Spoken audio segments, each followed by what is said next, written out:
भगवान श्री राम जब जंगल गए तो सीता जी की चोरी हुई। प्राय सभी लोग इस बात को जानते हैं। उनकी खोज में जगह जगह भ्रमण करते करते किष्किंधा पहुँचे। किष्किंधा में सुग्रीव से मित्रता हुई। सुग्रीव दो भाई थे। बड़े भाई का नाम था बाली। सुग्रीव ने अपना सारा दुखनामा सुनाया। भगवान श्री राम ने कहा, जब आपके साथ ऐसा अन्याय किया है बाली ने, तो मैं उसको मार दूंगा। सुग्रीव ने कहा, सीता जी खोज मैं करा दूंगा। अवसर आने पर भगवान श्री राम ने बाली का वध किया। उनकी पत्नी का नाम था तारा। तारा बहुत विलाप करने लग गई, छाती पीटने लग गई। विलाप करते करते बोलती हैं भगवान राम से, आपने जिस तीर से मेरे पति का वध किया है, उसी तीर से मेरा भी वध कर दीजिए। कि बहुत फिर रोने लग गई। भगवान राम ने देखा बहुत रो रही है, इसको आध्यात्मिक ज्ञान को उपदेश दे देना चाहिए। भगवान श्री राम ने तारा से कहा, क्षिति जल पावक गगन समीरा, पंच रचित अति अधम शरीरा, सो तनु तुभ नित आगे शोभा, जीव नित्य तुम कही लगी रोवा। हे तारा सुनो, अगर तुम शरीर की रोती है, जो मिट्टी पानी अग्नि हवा आकाश का बना हुआ है, और सिर्फ तुम्हारे सामने भी पड़ा हुआ है। अगर तुम जीव के लिए रोती है, तो जीव नित्य कहीं लगी रोवा। जीव का नाश ही नहीं होता है। जीव का नाश नहीं होता है, तो रोती क्यों है? तारा को सही ज्ञान हो गया, भक्ति का वरदान मांग लिए। तो भगवान राम ने तारा से कहा, जीव नित्य तुम कहीं लगी रोवा। जीव का नाश नहीं होता, जीव अविनाशी है। यही बात भगवान श्री राम अपने राजत्व काल में अपनी प्रजाओं से कहा था। जीव अविनाशी, जीव का नाश नहीं होता है। तभी हम लोगों ने भगवान के उपदेशों में क्या सुना, जो पाठ करके सुनाया गया है। इन्होंने प्रजाओं को कहा था, अपनी प्रजाओं से कहा था, बड़े भाग्य मानुष तनु पावा। देखिए इन्होंने क्या कहा, कि गौर से सुनिएगा। बड़े भाग्य मानुष तनु पावा, तो किसने पावा? जीव ने पावा। अजीव के लिए कहा गया अविनाशी, जीव का नाश नहीं होता है। जिसका नाश नहीं होता है वह जीव स्त्री है, पुरुष है कि नपुंसक है? नैव स्त्री नो पुमानिस नौ नपुंसक है, अदृश्यमादत्ते तेन तेन स उच्यते, ऋषि वाक्य है। यह जीव न स्त्री है, न पुरुष है, न नपुंसक है। हाँ, जिन जिन श्रद्धान करता है वैसा वैसा हो जाता है। वास्तव में यह जीव न स्त्री है, न पुरुष है, न नपुंसक, इनसे अलग है। तो जो स्त्री पुरुष नपुंसक कुछ भी नहीं है, उसका स्वरूप क्या है यह भी जानना चाहिए। उसका स्वरूप क्या है? अगर जीव के स्वरूप को जानना चाहती हैं, समझना चाहती हैं, तो एक बात और जानना पड़ेगा। क्या जानना पड़ेगा? बिंदु के संबंध में जानना पड़ेगा। बिंदु की परिभाषा क्या है? जिसका स्थान है पर उसमें लंबाई, चौड़ाई, गहराई कुछ भी नहीं। अब देख, बिंदु की परिभाषा यह है जिसका स्थान है, केवल स्थान है, उसमें लंबाई, चौड़ाई, मोटाई, गहराई कुछ भी नहीं है। कैसा बिंदु है? ऋषि वाक्य है, बिंदु मध्य जीवात्मा सूक्ष्म रूप में वर्तते। जिस बिंदु में लंबाई, चौड़ाई, गहराई कुछ भी नहीं है, उस बिंदु के बीच जीवात्मा का वास है। कितना बारीक होगा जीव!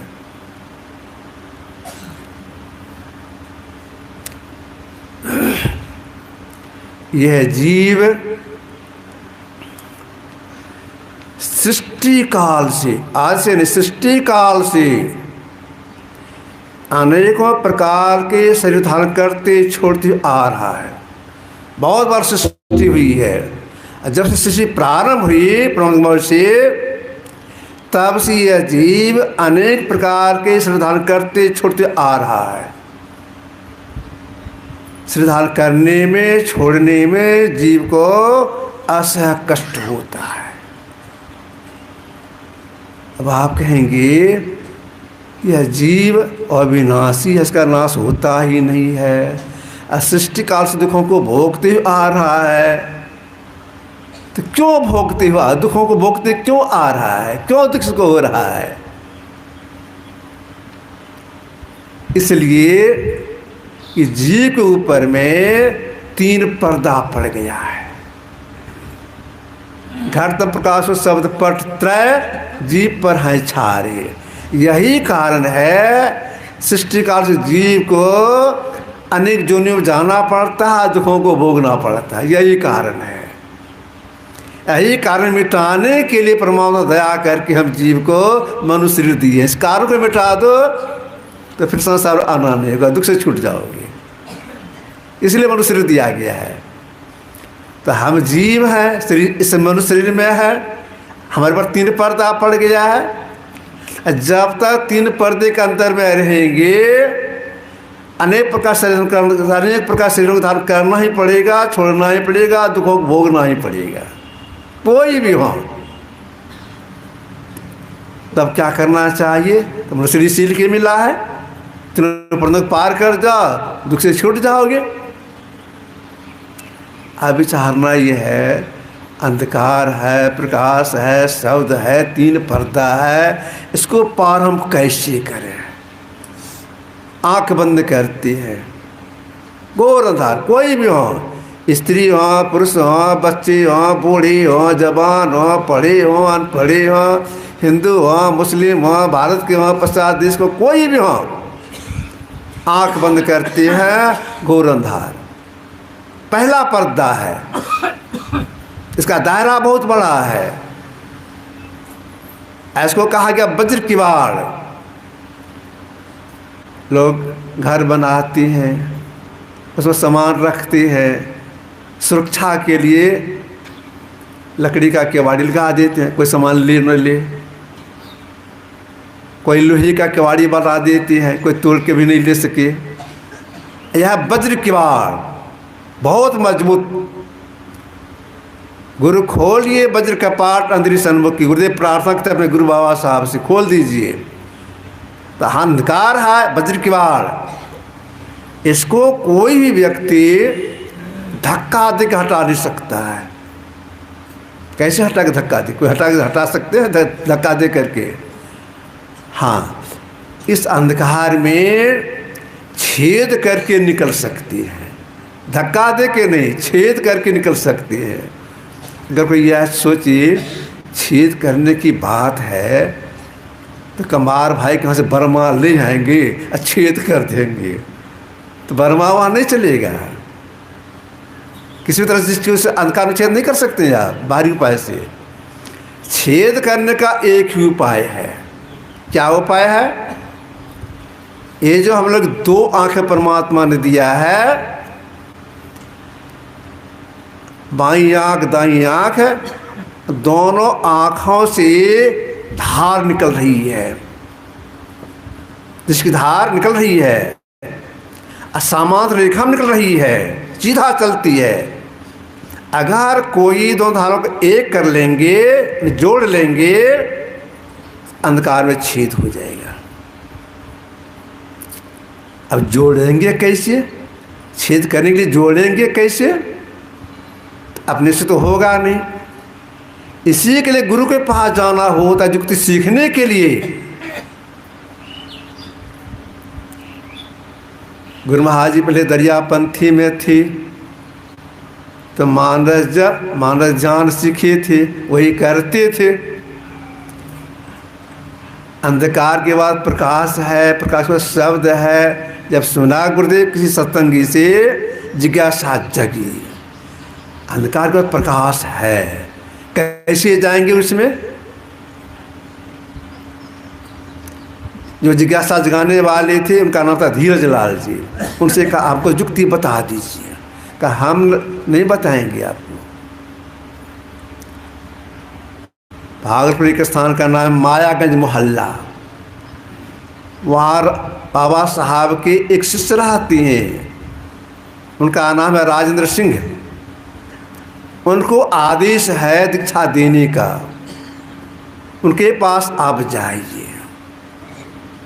तो गुरुदेव उनके पास गए, उनसे यही एक भेद सीखे, दीक्षा कैसे सटेगी जिसके अंधकार में छेद हो जाए। पहले सिखा दिए, पहले नहीं सिखाई। उनके पास जब गए तो उन्होंने कहा मेरे पास आपको रहना होगा, हम समझाएंगे आपको सारी बात। 6-7 दिन तक उन्हीं के यहाँ रहे, उनके साथ सत्संग किए। तब राजेंद्र बाबू एक बात बताई, अंधकार में कैसे छेद किया जाता है।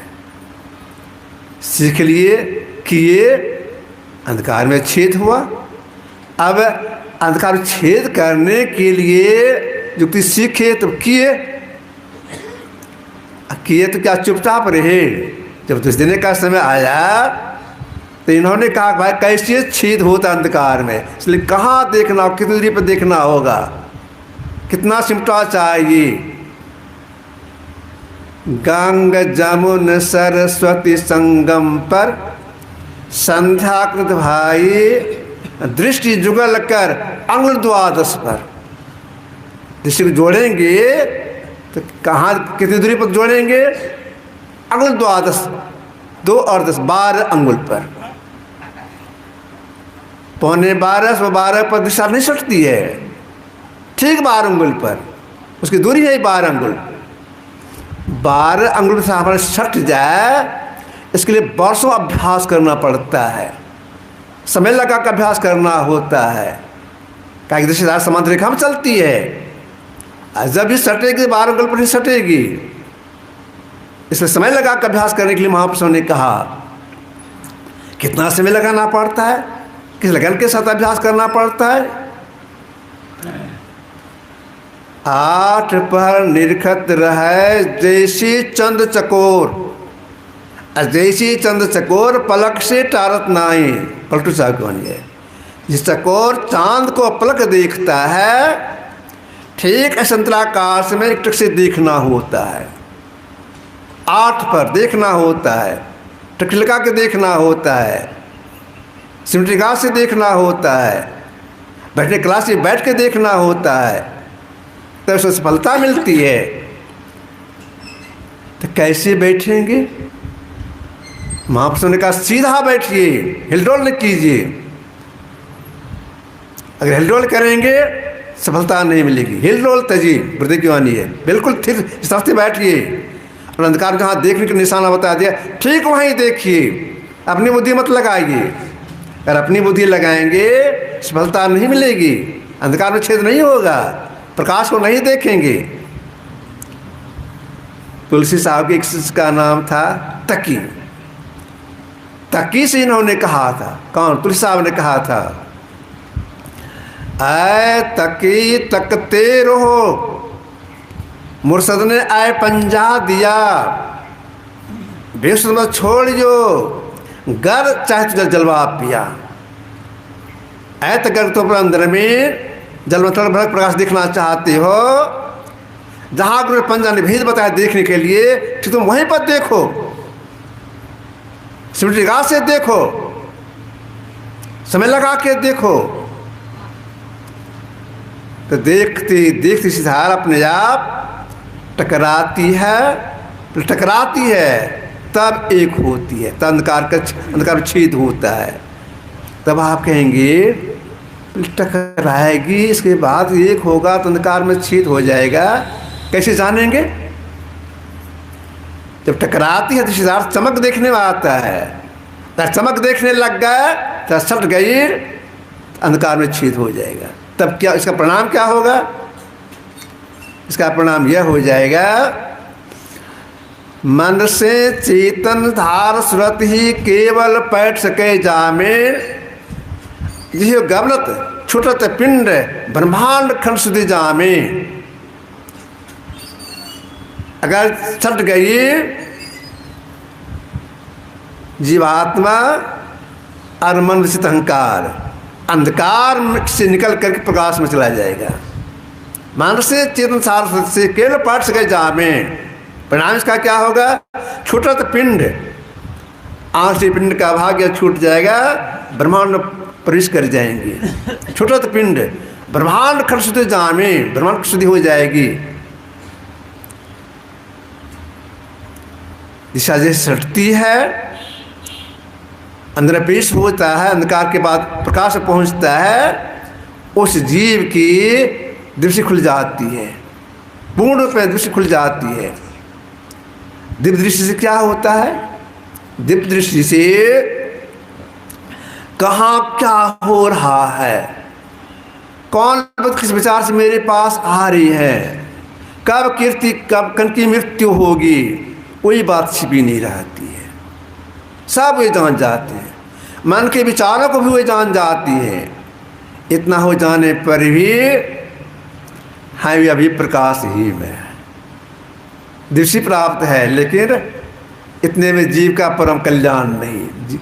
अगर इतने में शरीर छूट गया, इतना साधना किए शरीर छूट गया, फिर उस जीव को शरीर धारण करना पड़ेगा। हाँ, उसको मनुष्य शरीर मिलेगा, गाय भैंस में नहीं जाएगा, मनुष्य शरीर मिलेगा, लेकिन मनुष्य शरीर में आएगा। ऐसे में आके दुख भोगना पड़ेगा, तो मनुष्य शरीर में नहीं आवे, सदा के लिए दुख छूट जाए।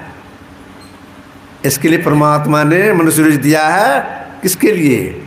आत्म से प्राप्त करने के लिए।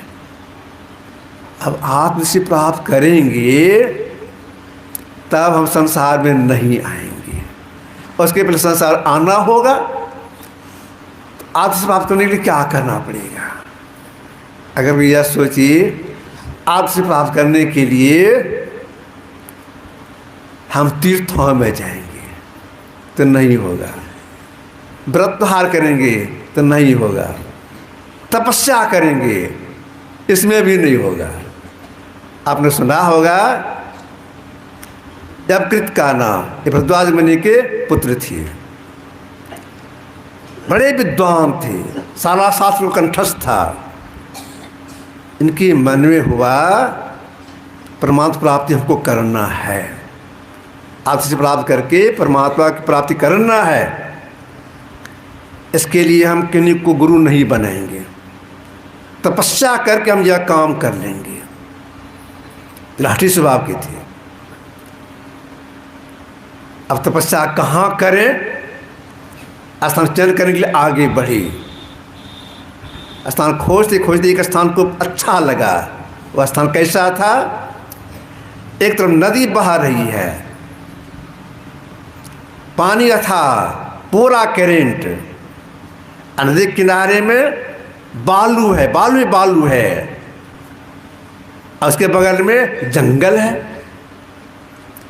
एक बल जंगल, एक बल नदी, और बीच में बालू का ये स्थान ठीक है। अब वहाँ तपस्या करेंगे। बालू पर खड़ी हो गए, अंगूठे के बल पर खड़े हुए, हाथ दोनों ऊपर कर दिए इसे। तपस्या में एक नाम लेने लग गए, किसी को बुलाने के लिए भगवान शिव को बुलाने लग गए। वह ये अगरदानी है, ये वरदान देंगे तो हम मोक्ष प्राप्त कर लेंगे। इस ख्याल से रात दिन भगवान शिव का नाम लेने लग गए। भगवान शिव प्रसन्न हुए, आए, बोलो क्या चाहती हो? परमात्मा प्राप्ति हो। कहा ये हमसे नहीं हो, कोई दूसरा वरदान मांगो। कहा दूसरा वरदान हम नहीं देंगे, दूसरा वरदान हमको नहीं चाहिए, देना तो यही प्रदान दीजिए कि हमको मोक्ष प्राप्ति हो जाए। कहीं हम नहीं दे पाएंगे। तब जाइए, कोला जवाब। वहाँ शिव चले गए, तब मंत्र बदल दिए, भगवान विष्णु का नाम लेने लग गए। भगवान विष्णु प्रसन्न हुए, कभी तपस्या कर रहे हैं, अंगूठे के बल पर खड़े हैं, रात दिन खड़े हैं। दिन में धूप सहना, रात में शीत सहना, वर्षा हो रही उसका कष्ट सहना। वर्षा में भी खड़े हैं, धूप में भी खड़े हैं, रात दिन। वहाँ प्रसन्न हो गए, आए, बोले क्या चाहते हो? हमको मोक्ष की प्राप्ति हो। कहिए तो हमसे नहीं होगा, दूसरा वरदान मांगो। दूसरा वरदान की हमको आवश्यकता नहीं है, जाइए आप। तो वे चले गए। भगवान से सोचते हैं अरे इसको उपदेश देना चाहिए, ज्ञान का अभाव ऐसा कर रहा है। तब भगवान विष्णु क्या किए, वेश बदल के आए, लेकिन दिव्य रूप से वेश बदल के आए, जो हमको पहचान नहीं सके। किस समय आए? ठीक दोपहर में आए, कड़ी धूप में। जहाँ वे तपस्या कर रहे थे, अंगूठे के ऊपर खड़ा होकर के, हाथ ऊपर करके जब कृत, उसके थोड़ी दूर हट करके नदी किनारे में आ गए। करने क्या लग गए? कड़ी धूप है, बालू तबाह हुआ है, बालू को ऐसे उठाते हैं कोवा में और दौड़ के जाते हैं नदी में फेंकने के लिए। बालू उठाते हैं, नदी में फेंकते हैं, बालू उठाते हैं, नदी में फेंकते हैं। काम जारी हो गया इनका। अब तो देखता रही इसका क्या लक्ष्य है? बालू लेता है, नदी में फेंकता है, बालू लेता है, नदी में फेंकता है, एक चाहता क्या है? तपस्या छोड़ के आए पूछने के लिए, भाई आपका चेहरा तो दिव्य सा लगता है, एक कड़ी धूप है, बालू तबाह हुआ है, अब बालू आप उठाते हैं, पानी फेंकते, क्या लक्ष्य है आपका? मेरा एक लक्ष्य है। क्या लक्ष्य है? लक्ष्य यह है इस पार से उस पार बांधने का। चेहरा लगता है दिव्य सा, काम होता है बुलबक ऐसा। बालू लेते हैं और पानी फेंक तो बह जाता है, बंधेगा, बुलबक के साथ काम कर रहे हैं। भगवान विष्णु बोले हम सुने हैं एक व्यक्ति का नाम है यवकृत्य। अंठाक पूछ रहे हैं, कह रहे हैं वह तपस्या में लगा है, उनकी तपस्या से ईश्वर की प्राप्ति हो जाएगी तो हमारा भी यह काम हो जाएगा। अरे यह काम तो होगा नहीं, तपस्या करने से भगवान को मिलेगा नहीं। पैर में गिर गए। तब उसका मैं विष्णु पालन करता हूँ, मेरी सलाह है तब यह तपस्या छोड़ दो, पिताजी के पास जाओ, साधना विधि सीखो, साधना करो। भगवान से समझाने पर तपस्या छोड़ दिए, पिताजी से दीक्षा लिए, साधना करने लग गए। तपस्या से नहीं होता है, साधना करने से होता है। तो कौन सी साधना करने से आत्मदृष्टि खुलती है? इसी को महापुरुषों ने कहा नादानुसंधान, नाद की खोज। नाद माने शब्द की खोज। किस शब्द की खोज? भजो सत्यनाम सत्यनाम सत्यनाम एक। सत्यनाम के आधार पर स्थिर है संसार, जाने संतन विचार। भजो सत्यनाम एक, गुरुदेव की वाणी है। सत्यनाम के आधार पर स्थिर है संसार, इस सत्यनाम के आधार पर संसार टिका हुआ है। अगर वह सतनाम आदि सब संसार से निकल जाए, सृष्टि लुप्त हो जाएगी। अगर वह शब्द एक मुर्दा से निकल जाएगा, मुर्दा अदृश्य हो जाएगा। इस शब्द की खोज अपने से होगा? नहीं, अपने से नहीं होगा, गुरु के पास जाना होगा। इतने बड़े बड़े महापुरुष हो गए कि जीवनी पढ़िए, साधना सीखने के लिए गुरु के पास जाना पड़ा है। कुछ ऐसे भी महापुरुष भी हैं दया करके, जो कि अपने शिष्य को शब्द भेद बता देते हैं, अगले कह देते हैं अभी मत करना, पीछे करना। गुरुदेव हमको सुना रहे थे कि अक्टूबर का महीना था, बाबा साहब मायागंज आए थे, तो मुझे मालूम हुआ था, हम भी आए मायागंज मोहल्ला, उनकी सेवा में लग गए। प्रातःकाल बाबा साहब के गंगा स्नान करने के लिए, अब मैं उस स्थान की सफाई करने लग गया। झाड़ू से जहाँ साफ किया, इसके बाद मिट्टी पानी गोबर सबको घोले, लिपाई करने लग गए। लिपाई कर ही रहे थे, बाबा स्नान करके आ गए। इस सारे से हमको बुला के इधर आओ, तो हाथ धो करके पैर धो के गए, प्रणाम किए उनको। तो बाबा साहब बोले कि देखो शरीर का कौन ठिकाना, मतलब कब मृत्यु हो जाएगी। तो पुरीना जिला में रहती हो, हम उत्तर प्रदेश मुरादाबाद में रहती हैं, तो बस तैयार के आज मैं तुमको सब साधना बता दूंगा। या करके बाबा साहब चले गए ध्यान करने के लिए। मैं लिपाई पते काम किया, तैयार हो करके उनके पास गए, तो बाबा साहब सब साधना बता दिए। बताने के बाद बोले कि देखो मैं दृश्य योग की क्रिया, केवल दृश्य योग की क्रिया 32 वर्षों तक किया है, केवल दृश्य क्रिया 32 वर्षों तक किया है। तुम और 10 साल कर लेना, इसके बाद सब साधना करना। तो दृश्य योग तो पहले सीखे थे, दृश्य योग किए, फिर सब साधना करने लग गए। तो सब साधना करने के लिए गुरुदेव एकांत स्थान खोज किए, सीखे और सब साधना करनी है, एकांत स्थान की बहुत खोज किए। गुरुदेव सुना रहे थे हमको, एकांत की खोज में मैं घूमते घूमते चला गया जामद गुफा देखने के लिए, जो काशी में पड़ता है। देखा गुफा को, एकांत स्थान में बहुत अच्छा,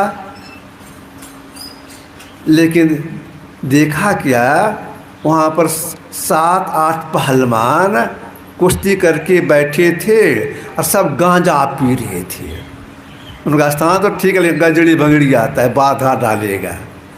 तो स्थान से वहाँ उस स्थान पर नहीं ध्यान किए, गढ़ मुक्ति सर गए, वहाँ बस पसंद नहीं आया। अंत में खोजते खोजते कुप्पा घाट आए, गुफा पसंद आई, तो साफ करवाए, उसी में बैठ करके सब साधना की थी गुरु महाराज जी।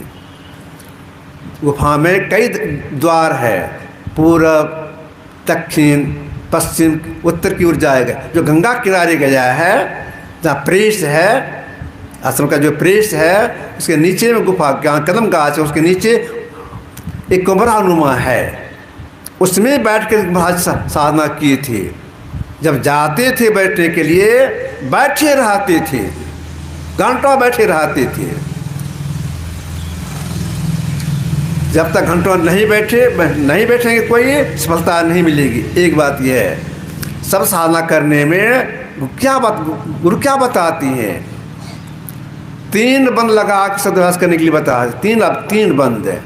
जब तक हम लोग मानस जब करते हैं, मानसन करते हैं, तो करते हैं आँख बंद मुंह बंद, लेकिन एक शब्द की खोज करने में 3 बंद, कान बंद करना पड़ता है। कान बंद करके पूरे मुस्तैदी के साथ एक शब्द की खोज करनी पड़ती है, लगन के साथ। कैसा लगन? जब लगन नहीं लगाएंगे तो सब साधना करने में सफलता नहीं मिलेगी। कैसा लगन चाहिए? कोई व्यक्ति एक गायक से पूर्व परिचित है, बार मन के भजन को सुनते हैं, उनके स्वर को पहचानते हैं, कहीं जा रहे हैं, जिस रास्ते जा रहे हैं रास्ते के बगल में 10-12 गायक साजबाज के साथ, ढोलक, हारमोनियम, मंजीरा, झाल आदि के साथ संगीत गान कर रहे हैं। जाने वाले व्यक्ति खड़े सुनने लगे, सुन अच्छा लगा।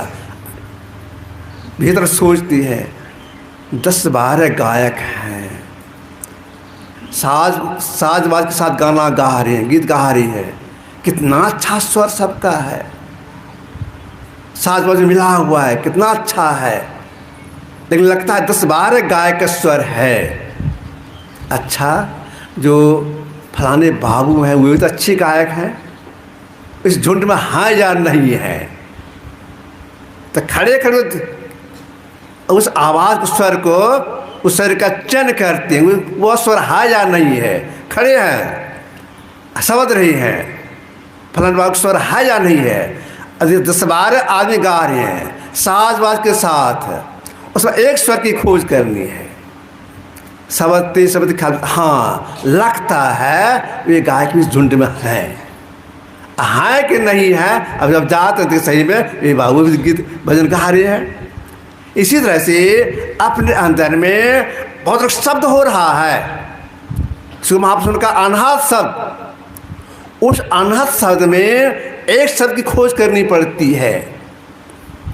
कैसे खोज करेंगे? अपने से तो होगा नहीं। गुरु बताती हैं, संघ भाषा बताते हैं, वह शब्द ऐसा है, इधर से आ रहा है, उसको सुनने के लिए आपको यह काम करना होगा।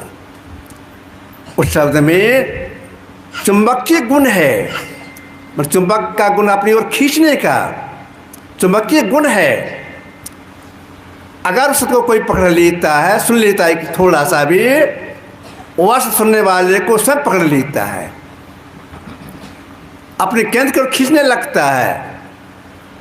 उस खिंचाव में जब जीवात आ जाता है तो सदा का संग जो भीतर की 4 इंद्रियां हैं, मन, बुद्धि, चित्ताहंकार का संग छूट जाता है, जीवात अकेली हो जाता है।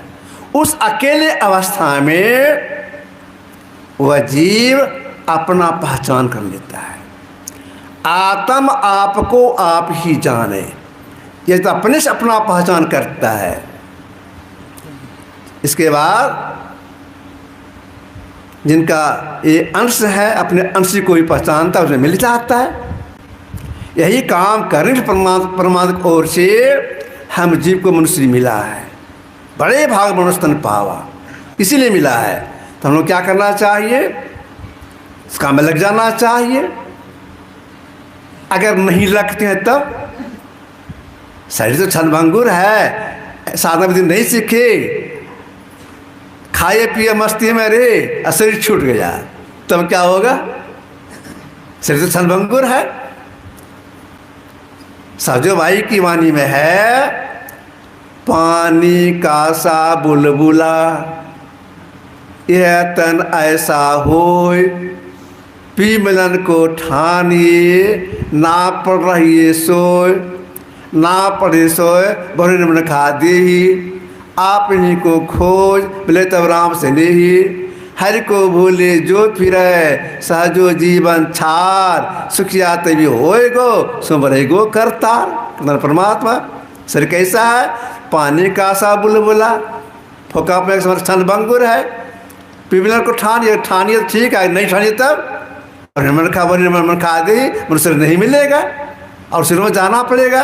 अब देखिए परमात्मा दया करके हम जीव को मनुष्य दिया अंतर साधना करें मोक्ष प्राप्त करने के लिए, और नहीं किए शरीर छूट गया, तब जीवात्मा को किस जोन में जाना पड़ेगा?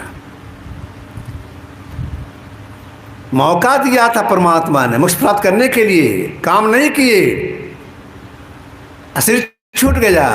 अब जीवात्मा को किस जोन जाना पड़ता है? उस जीव किस जोन जाना पड़ेगा? जिनका शरीर छूट जाता है तो उनके परिवार को श्राद्ध करते हैं। श्राद्ध करने के लिए ब्राह्मण को बुलाते हैं, श्राद्ध करा दीजिए, मंत्र पढ़ते हैं और इसी मंत्र के सिलसिले में एक बात यह भी बोल देती है, प्रेताया, उन्हें जीवात्मा प्रेत योनि में गया है, उसकी मुक्ति के लिए हम श्राद्ध करा रहे हैं। प्रेत योनि में जाना पड़ता है, कितना कष्ट होगा। प्रेत योनि में नहीं जाए, मनुष्य में आवे, साधना प्रारंभ कर देनी चाहिए, चुकना नहीं चाहिए। जब जानकारी तब से लग जाना, विलंब नहीं करना चाहिए। जो साधना विधि सीख लेते हैं, करते हैं, लेकिन सफलता नहीं मिल रही है। सफलता इसलिए नहीं मिल रही है, संयमी नहीं है। 12 तरह का काम, यहाँ जाना है, वहाँ जाना है, यह काम, वह काम, यह झंझट, वह झंझट, लेकिन भीतर जिज्ञासा है, साधना करेंगे, साधना करेंगे, लेकिन संयमी है नहीं, समय भी नहीं मिल रहा है। जीवात्मा का शरीर छूट गया, संसार सकते हैं, संयमी नहीं है, शरीर छूट गया, वह जीवात्मा कहाँ जाएगा। साधना नहीं कर पाई, संयमी भी नहीं है, शरीर छूट गया, वह जीवात्मा कहाँ जाएगा। लेकिन थोड़ा किए हैं, क्या उस जीवात्मा अधोगति हो जाएगी? नहीं, अधोगति नहीं होगी। तब जीवात्मा क्या होगी? यही बात भगवान से अर्जुन ने पूछा था, भगवान हमको बताइए, जो करने में श्रद्धा है लेकिन संयमी नहीं है, शरीर छूट गया, वो जीवात्मा क्या होगा? भगवान कृष्ण ने कहा था, वह जीवात्मा स्वर्गलोक प्राप्त करेगा। प्राप्त कृतान लोक निसुत्ता शाश्वती समा सूचना निमतांग योग भ्रष्ट भी जाए थे। हे अर्जुन सुनो, योग में श्रद्धा है लेकिन संयमी नहीं है, शरीर छूट गया, वह जीवात्मा शरीर छूटने के बाद स्वर्गलोक प्राप्त करेगा, मान सुखों को भोगेगा। जो संसार में आएगा जब शरीर धारण करने के लिए, पवित्र श्रीमान घर में वह जन्म लेगा, पवित्र श्रीमान घर में, या जोगी कुल में जन्म लेगा। तो जोगी कुल में जन्म किसका होता है? जोगी कुल में किसका जन्म होता है? जोगी कुल में उसका जन्म होता है जो में श्रद्धा है, संयमी नहीं है, लेकिन भीतर से विरक्ति है। संसार अकेले आए हैं, अकेले चले जाएंगे, कुछ भी साथ में नहीं जाएगा। कभी हम क्या हो सकता, हम पहले चले जाएं, या परिवार में पहले चले जाएं, प्रिय से प्रिय वस्तु संबंध विच्छेद हो जाएगा, निश्चित रूप से हमारा शरीर छूटेगा। भीतर जो विरक्त भाव में रहती है, लेकिन जो करने में श्रद्धा है लेकिन संयमी नहीं है, और शरीर छूट गया। जब उस शरीर उसका जब शरीर छूटता है, वह जीवात्मा स्वर्गलोक नहीं जाता है। कब घाटा लग गया? नहीं, घाटा नहीं लगा। स्वर्ग में जाने से समय की बर्बादी होती है, घाटा नहीं लगा। वह जीवात्मा सीधे जोगी कुल में जन्म लेता है, जोगी कुल में। जिस परिवार में कोई महापुरुष अवतार लिए हैं, जिस घर में सत्संग रोज होता है, साधना करते, उस परिवार में जन्म लेता है। अब पहले थोड़ा सा किया है, उस से प्रेरित साधना विधि सीखता है, करने में लग जाता है, और थोड़ी दिनों में मुक्ति प्राप्ति हो जाती है। इसलिए हम लोग क्या करना चाहिए? साधना विधि सीख करके करने में लग जाना चाहिए, चुकना नहीं चाहिए। अगर चुक गए, साधना नहीं कर पाए, शरीर कब, मनुष्य कब मिलेगा? ये कुछ कोट के महापुरुष हो गए, शम्स तबरेज, इन्होंने कहा संसारी लोगों से, हजारा करन में बायद ईदुल पीस आयद कुजा बंद्र के बारस अगर ये बार बगरीजम, फारसी में इसका हिंदी अर्थ है, अनंत काल बीतने के बाद तब जीव को मनुष्य दौलत मिलती है। अगर यश में हाथ से निकल गया फिर कब मिलेगा? अनंत काल बीतने के बाद, वह भी कैसे? जब उसकी असीम दया होगी तब मनुष्य मिलेगा। कभी कोई करुणा दे ही देत इस हित से नहीं, सूर्य की असीम दया होगी तब मनुष्य मिलेगा, नहीं वैसे नहीं मिलेगा। तभी हम लोग मिला हुआ है, सूर्य की दया से मिला हुआ है, मौका दिए हैं, हमको करना चाहिए। कब को करना चाहिए? ब्रह्म मुहूर्त में। दिन में स्नान करने के बाद तुरंत इसका संध्या काल, त्रिकाल संध्या हम वैदिक में है, सोने के पूर्व इसलिए थोड़ा कर लेती हैं कि खराब सपना नहीं हो, या अपवाद में है, लेकिन वैदिक में त्रिकाल संध्या ही है। ब्रह्मे मुहूर्ते उत्थाय वार्पसमाधव दधु प्रसन्न करण आत्मंतम से परम। भगवान कृष्ण मुहूर्त में जग जाते थे, उल्लास मन करके अपने आप से ध्यान करते थे। ध्यान करने के समय में इतना आनंद को होता था, इसमें जितने रोए थे प्रत्येक रुआ आनंद से खिल जाता था। भगवान कृष्ण स्वयं ध्यान करते थे, भगवान भी ध्यान किए हैं। तो हम लोग ब्रह्म मुहूर्त में जग के ध्यान करना चाहिए, वो अमृत बेला है। दिन में स्नान करने के बाद तुरंत बैठना चाहिए, नहीं कर स्नान करके आए और काम में उलझ गए फुर्सत लगता कि ऐसा नहीं, पर स्नान करने के बाद तुरंत बैठना चाहिए। सूर्यास्त के बाद बैठ के ध्यान करना चाहिए। जो मार्ग श्रुति साधु दिखावे प्रेमक चल सवै सुख पावे, पाप सदा हरि कृपा संसार आशा तजी रहे, सपने दुख दे दर्शन बात कोटि को कहे। तुलसीदास की युक्ति है। जो मार्ग महापुरुष बता दिए हैं, वेद बता दिए हैं, उस मार्ग में चलते हैं, ये सुख को प्राप्त करते हैं। जो नहीं चलते उनको दुख में पड़े चले जाते हैं। यह जानकारी कहाँ मिलती है? यह जानकारी सत्संग से प्राप्त होता है। करने की प्रेरणा भी सत्संग से प्राप्त होता है। इसलिए फिर सत्संग करना चाहिए जानकारी के लिए और प्रेरणा के लिए। मैं अपने गुरु से प्रार्थना करता हूँ, दिवंगत आत्मा जहाँ कहीं हो उनको सुख मिले, शांति मिले, यहाँ का सत्संग संपन्न हुआ। श्री सद्गुरु महाराज की जय।